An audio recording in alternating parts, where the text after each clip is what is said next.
আসসালামু আলাইকুম my lovely viewers, welcome back to নিপাস tiny world. আজকে আমি তোমাদেরকে দেখাবো যশোরের ছাপা বাওর। এই ব্রিজটা যশোরের মনিরামপুর উপজেলার রামগঞ্জ বাওরের উপরে নির্মিত। ভাসমান সেতু দেখার জন্য আমি আজকে চলে এসেছি আমার পরিবারকে নিয়ে, আর সেই সাথে চাইছি তোমাদের সাথে আজকের এই ভিডিওটি শেয়ার করতে। এই ব্রিজের উপরে ওঠার জন্য 10 টাকা করে টিকিট কাটা হয়েছে। তবে এরকম ব্রিজ রয়েছে দুটো, অর্থাৎ দুটো ভাসমান ব্রিজ রয়েছে, আর দুটোই তোমাদের সাথে শেয়ার করব, একটু আগে আর একটু পরে। তাহলে আমার সাথে থাকো। আর হ্যাঁ, যারাই আমার ভিডিওটি ফার্স্ট ভিজিট করছো, প্লিজ আমার চ্যানেলটিকে সাবস্ক্রাইব করে আমার টাইনি ওয়ার্ল্ডের মেম্বার্স হওয়ার জন্য অনেক অনেক রিকোয়েস্ট থাকলো। আর পুরনো যারা অলরেডি আমার সাথে রয়েছো আর আমাকে সাপোর্ট করে যাচ্ছ, তাদেরকে জানাচ্ছি অসংখ্য অসংখ্য ধন্যবাদ।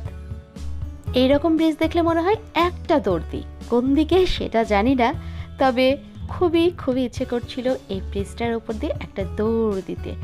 এর উপর দিয়ে কিন্তু সাইকেলও চলছে, মোটর সাইকেলও চলছে, আর অনেক অনেক মানুষ যাতায়াত করে। আর তোমরা তো জানো আমি সবসময় একটু নিরিবিলি থাকতে পছন্দ করি, অর্থাৎ কোনো জায়গা যখন ভিজিট করি আমার মনে হয় ফাঁকা থাকলে ভালো লাগে। সো এই কারণেই আমি চলে এসেছি অনেক সকাল সকাল, আর অনেক কুয়াশা ছিল, অনেক অনেক ভালো লাগাও ছিল। যশোরে তো হালকা পাতলা শীত শুরু হয়ে গিয়েছে, তাই চারিদিকে কুয়াশাচ্ছন্ন এবং পানিও স্থির। এই জায়গায় কিন্তু আমি আগেও একবার এসেছি, তবে তখন পানি কিন্তু স্থির ছিল না। এখানে হালকা হালকা স্রোতও দেখেছি সেই সময়, অর্থাৎ মেবি সেই টাইমটা হয়তো বর্ষার আশেপাশে ছিল, অনেক অনেক পানির ঢেউ ছিল। তবে এখন একদম স্থির, আর আমি যেহেতু অনেক সকালে এসেছি, কুয়াশা কুয়াশা চারিদিকে, অনেক ভালো লাগছিল। আর এইটা এত সুন্দর, এই জায়গাটা হচ্ছে ছাপা বাওর। এই বাওরটা কিন্তু এক সময় নদী ছিল, অনেক বিশাল নদী ছিল। তারপর নদীর দুই পাশ যখন শুকিয়ে গিয়েছে, আস্তে আস্তে এটা একটি জলাশয়ে পরিপূর্ণ হয়ে গিয়েছে। তবে অনেক অনেক বিশাল, যেদিকেই তাকাই অর্থাৎ চারিদিকে সবুজ প্রকৃতি, আর দুই দিকে রয়েছে বিশাল বিশাল জলাশয়। আমার অনেক অনেক ভালো লাগছিল, তবে সেই সাথে মনে হচ্ছিল এই যে দুই একজন মানুষ, সেটাও যদি না থাকতো তাহলে মনে হয় আরও বেশি ভালো লাগতো। এই ব্রিজটা আমাদের বাসা থেকে অনেক দূর। আমরা একটি গাড়ি রিজার্ভ করে নিয়ে এসেছি এবং আসতে প্রায় 1.5 ঘন্টার মতো সময় মেবি লেগেছে। আমি আসলে অ্যাকচুয়ালি টাইমটা দেখিনি, তবে অনেক বেশি সময় লেগেছে। আর ঘুরতে ঘুরতে তো আমাদের অলরেডি 2 ঘন্টা পার হয়ে গিয়েছিল। এটাই প্রথম বাংলাদেশের ভাসমান সেতু, আসলে দেখার মতো। আমরা তো বিভিন্ন জায়গায় বিভিন্ন সময় ঘুরতে যাই, পিকনিকে যাই, তবে এই জায়গাটা আমার মনে হয়েছে পিকনিক স্পটের জন্য একেবারে পারফেক্ট। কারণ এখানে একটি ছোট্ট জুও রয়েছে, অর্থাৎ চিড়িয়াখানা রয়েছে, সেই সাথে আশেপাশে ঘুরে দেখার মতো অনেক জায়গা রয়েছে। এখানে চাইলে অনায়াসে যে কেউ বাংলাদেশের যে কোনো প্রান্ত থেকে আসলে পিকনিকে আসতে পারে।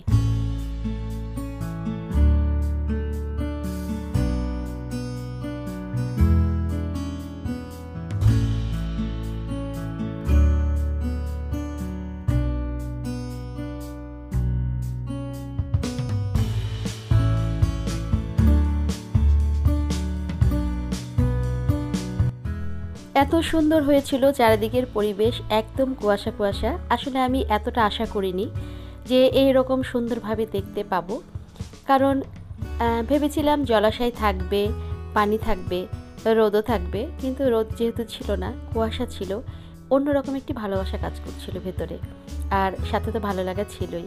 আমরা তাই আস্তে আস্তে ঘুরে ঘুরে গোটা ব্রিজটা পার হয়েছি।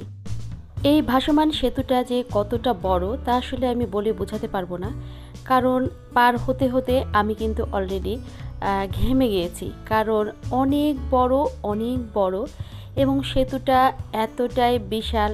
এবং সবচেয়ে ইন্টারেস্টিং বিষয় হচ্ছে চারিদিকে ফাঁকা থাকার কারণে আমরা বিভিন্ন জায়গায় দাঁড়িয়ে দাঁড়িয়ে খুবই মজা করে এনজয় করছিলাম, বিভিন্ন রকম ছবিও তুলেছি। এখন সেগুলো কিন্তু তোমাদেরকে একটু একটু দেখাচ্ছি।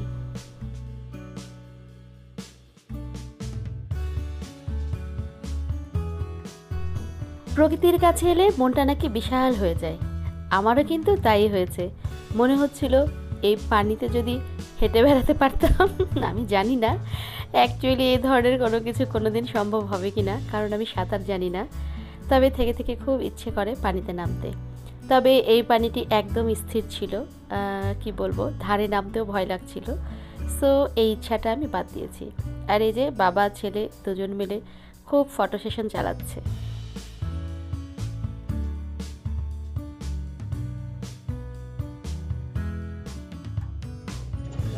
Happy birthday to you.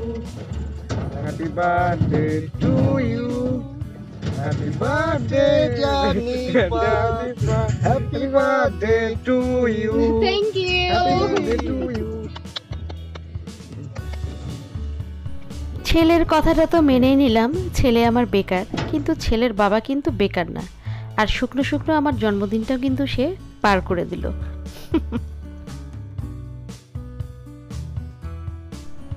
আমরা ভাসমান সেতুটি পার হয়ে গিয়েছি এবং এই পারে এসে দেখলাম এখানে অনেকগুলো দোকান রয়েছে। এখান থেকে হালকা পাতলা কিছু খেয়ে নেওয়া যেতে পারে, যেমন চটপটি ফুচকাই দেখলাম এখানকার বিশেষ বিশেষত্ব, অর্থাৎ সব দোকানে এই জিনিসগুলো সব সময়ের জন্যই রেডি থাকবে এবং এই সকালবেলা তো ওরা আমাকে এটাই দিতে চাইলো। তো যাই হোক, যেহেতু খাবার খেয়ে এসেছি বাসা থেকে আর চটপটি ফুচকা খাওয়ার প্রতি এখন ইন্টারেস্টও পেলাম না, তার আগে চিন্তা করলাম জায়গাটা ভালো মতো ঘুরে নিই। তবে এখানে একটি দোকান থেকে অনেক জিনিস কিনেছি, আর সেই জিনিসগুলো কিন্তু যেহেতু আমি ঢাকায় থাকি, ঢাকাতে অনেক অনেক বেশি দাম চাই, আর এইখানে মাত্র 20 থেকে 50-60 টাকার মধ্যে আমি এই জিনিসগুলো পেয়ে গিয়েছি। আর অনেক করে কিনেও নিয়েছি, কারণ আমার ঘর সাজাতে খুব ভালো লাগে এবং ঘর সাজানোর জন্য এই জিনিসগুলো কিন্তু অনেক পারফেক্ট। তাই আমি আর নওশাদ বেছে বেছে যেগুলো ভালো লাগলো সেগুলো নিয়ে নিয়েছি। আসলে এই ধরনের জিনিসগুলো অলওয়েজই ভালো লাগে, অর্থাৎ কাঠের জিনিস যেগুলো এত সুন্দর করে হাতে তৈরি করা হয়েছে এবং অনেক অনেক আকর্ষণীয় জিনিসগুলো, আর ঘরে রাখলে কিন্তু বাংলার একটি ছোঁয়া সবসময় থাকে। সো এগুলো নিতে আমি আর দেরি করিনি। তাহলে এটা আমাকে দুটো দেন। মনে করো একটু চানাচুর মুড়ি দিয়ে মাখায় এর ভিতরে রেখে, কিন্তু ফিনিশিং ভালো দিবেন না, কোথাও যেন স্পট না থাকে। এই যেটা নিচের ফিনিশিংটা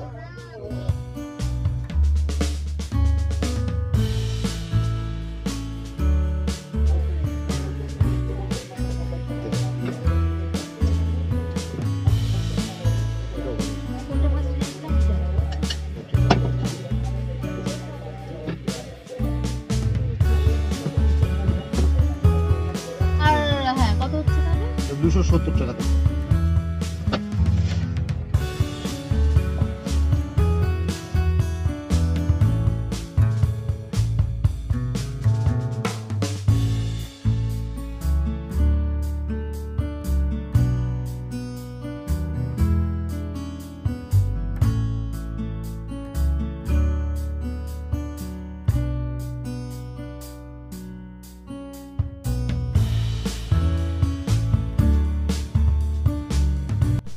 বেছে বেছে অনেক কিছু নিয়েছি, তারপরেও যখন পেমেন্ট হয়ে গিয়েছে তখন মনে হলো আরও কিছু মনে হলো বাকি থেকে গেল, তাই পুনরায় আবার বাছা শুরু করেছি। এই জিনিসগুলো এতই সস্তা এখানে, মাত্র 30 টাকা 20 টাকা করে। আমার খুবই খুবই আসলে ভালো লেগেছে, তাই এগুলো নিয়ে নিলাম। আর ঘর সাজানোর জন্য বললামই তো, এইসবের আসলে তুলনা নেই। সো বেছে বেছে আমি আর নওশাদ মিলে এগুলো নিয়ে নিচ্ছি।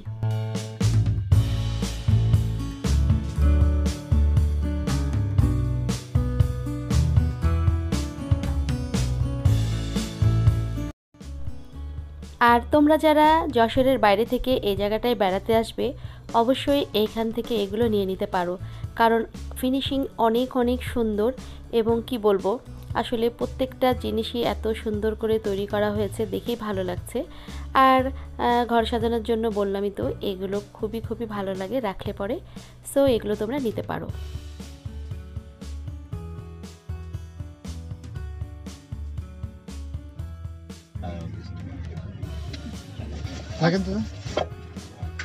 দেখছেন তারা আমাদের দোকানে আসবেন আশা করি। আমার দোকানের নাম আল আমিন ভ্যারাইটি স্টোর। ইনশাআল্লাহ যারা যারা এই ঝাপা বাওরে আসবে, যারা যারা এই ঝাপা বাওরে আসবে, চাচার দোকানে অবশ্যই আসবে, কারণ অনেক জিনিস চাচা সেল করে রিজনেবল প্রাইসে, যেগুলো ঢাকাতে কিন্তু হয়তো অনেক দাম বেশি। তো তোমরা এখানে বেড়াতে আসলে অবশ্যই নিতে পারো।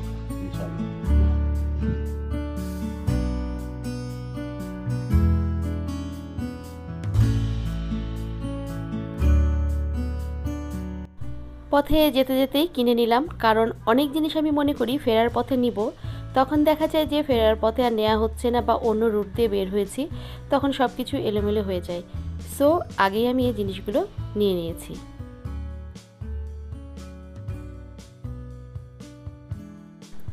আর এই হচ্ছে খেয়াঘাট, এইখান থেকেই নৌকায় উঠতে হবে। নওশাদ আমাকে অনেক বলছিল যে চলো নৌকায় উঠি, বাট আমি যেহেতু সাঁতার জানি না, আমার কিন্তু সবসময় এক ধরনের ভয় কাজ করে। তারপরে সাথে রয়েছে ছোট বাচ্চা, সেও সাঁতার জানে না। তারপরও নওশাদ যখন অনেক ফোর্স করছিল, তো ভাবলাম যে উঠবো, তার আগে একটু চা খেয়ে নিই গরম গরম, এবং এই গ্রামের চা খেয়ে দেখি কেমন লাগে। এই বোট রাইড গোটা বাউটটা হচ্ছে ঘোরাবে, ওরা নিবে হচ্ছে 400 করে, তবে এখানে দাম দর করা যায়, দাম দর করে কিছুটা কমানো যায়। আমার খুব ইচ্ছে করছে, মেবি আমি যেতে পারি, তবে তার আগে একটু চা খেয়ে নিই। ও ইয়ে দিবে, স্পিড স্পিড কি বলে এটাকে, ইঞ্জিন চালিত, এটাতে ইঞ্জিন চালিত হবে। তাহলে যাবো। কত হোটেল একটু মিটিয়ে নাও কম করে, কত কমাচ্ছে? চা খেয়ে নেবে তো। স্পর্শ, তুমি কিছু খাবা? খাবে? হ্যাঁ, শিক কাবাব। ও কি খাবা? কেক আছে, কেক খাবা?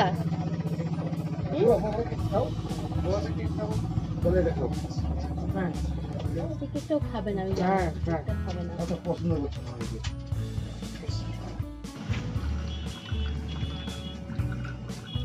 আমার চেয়ার অর্ডার দিয়েছো? চিনি ছাড়া লিকারটা হালকা করে দিও, চিনি ছাড়া যেটা। তৈরি হচ্ছে চা, কাস্টমার আছে আমরা বেশ কয়েকজন। তো যেহেতু আমি চিনি ছাড়া চা খাবো, সো আমারটা একটু লিকারটা কম দিয়ে করতে বলা হয়েছে। এখন দেখা যাক চাটা খেতে কেমন লাগে। এখন যে নৌকাটা আমরা নিব সেটা তারা ক্লিন করছে, আর দুটো নৌকার মধ্যে এটাকেই আমার একটু বেটার মনে হয়েছে, সো এটাকে ঠিক করা হয়েছে। আর এইদিকে আমরা চা তো খেয়ে নিচ্ছি, চাটা খাওয়া হলে নৌকাটাতে করে এই পুরো বাউটটা অর্থাৎ এই জলাশয়টাকে ঘুরে ঘুরে দেখব। আর এই তো এসে গিয়েছে হালকা লিকার না, বেশ ঘন লিকারের চা, যেটা আমি একদমই খেতে পারি না, তবে ট্রাই করে দেখলাম খাওয়া যায় কিনা। খুবই কষ্ট হচ্ছিল আমার খেতে, তারপরেও চেষ্টা করলাম যে এইখানে যখন এসেছি এইখানের চাটা একটু এনজয় করি।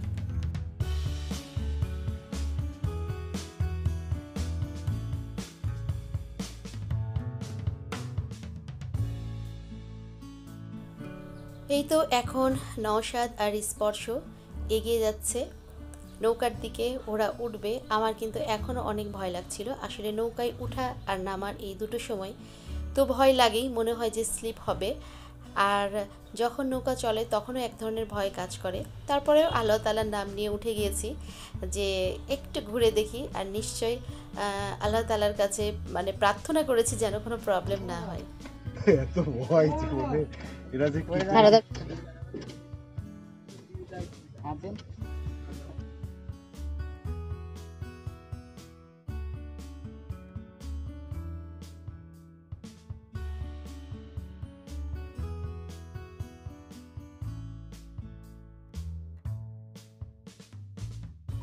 এই সকল জায়গায় অনেকে মিলে বেড়াতে আসলে পরে অনেক ভালো লাগে।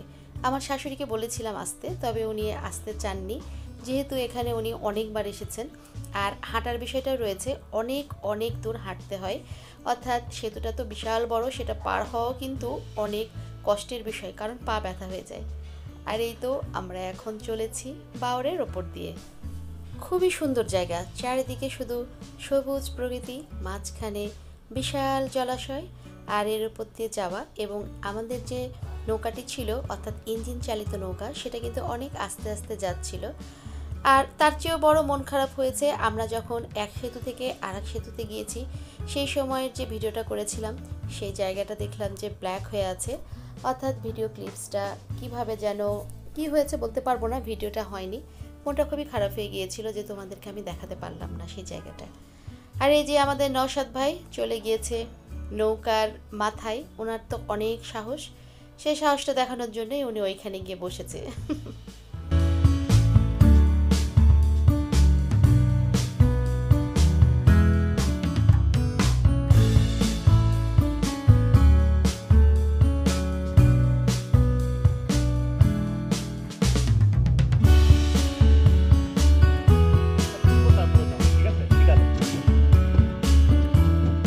ওয়েট করো। হ্যাঁ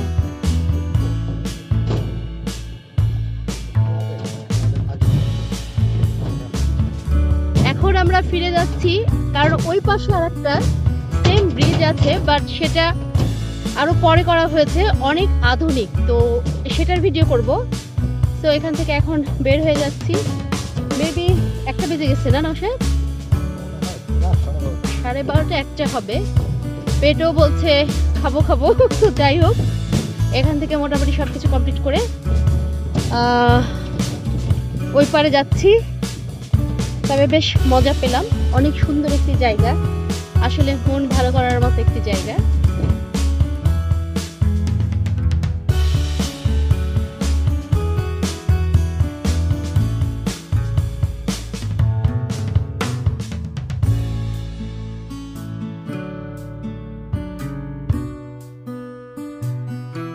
হ্যালো, কি চাও? আরেকটি সেতুতে যাওয়ার সময় পথে কিন্তু ইনার সাথে দেখাও হয়ে গিয়েছে, আর আমাকে কিন্তু পেছন থেকে ডাকও দিয়েছে। এই যে শোনো এখন তোমরা, আসো। এই তো আরেকটি সেতুতে চলে এসেছি। এখানেও টিকিট কাটতে হবে এবং 10 টাকা করে পার পারসন। তো টিকিটটা কেটে নিয়েছি, আর এখন আমরা সামনের দিকে এগিয়ে যাচ্ছি। এটাও অনেক অনেক সুন্দর, আসলে দুই দিকেই অনেক সুন্দর। তবে আগে যেখানে ছিলাম সেটা একটু বেশি ইউজ করা হয় দেখে একটু খারাপ হয়ে গিয়েছে, আর যেহেতু চারিদিকে কুয়াশা কুয়াশা সেই কারণে একটু ঘোলাটেও আসছে ছবিটা, তারপরেও অনেক অনেক সুন্দর।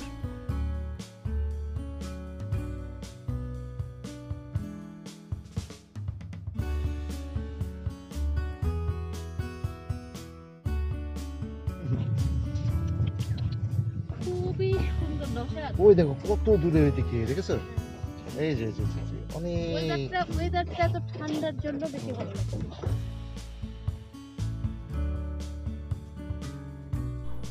আর এখন এই সেতুটি থেকেও আমরা ফিরে যাচ্ছি, কারণ অনেক টায়ার্ড হয়ে গিয়েছি, ক্ষুধাও লেগে গিয়েছে। তবে মনে হচ্ছিল একটি চেয়ার নিয়ে এসে যদি বসতে পারতাম এইখানে, তাহলে মনে হয় সারাদিনই থেকে যেতে পারতাম। আর সাথে কিছু না থাকতো, একটি চায়ের ফ্লাক্স, বাস সুন্দরভাবে দিনটা কেটে যেত। এখন আমি তোমাদের কাছ থেকে বিদায় নিয়ে নিচ্ছি। আবার নতুন ভিডিও দেখার আমন্ত্রণ জানিয়ে আল্লাহ হাফেজ।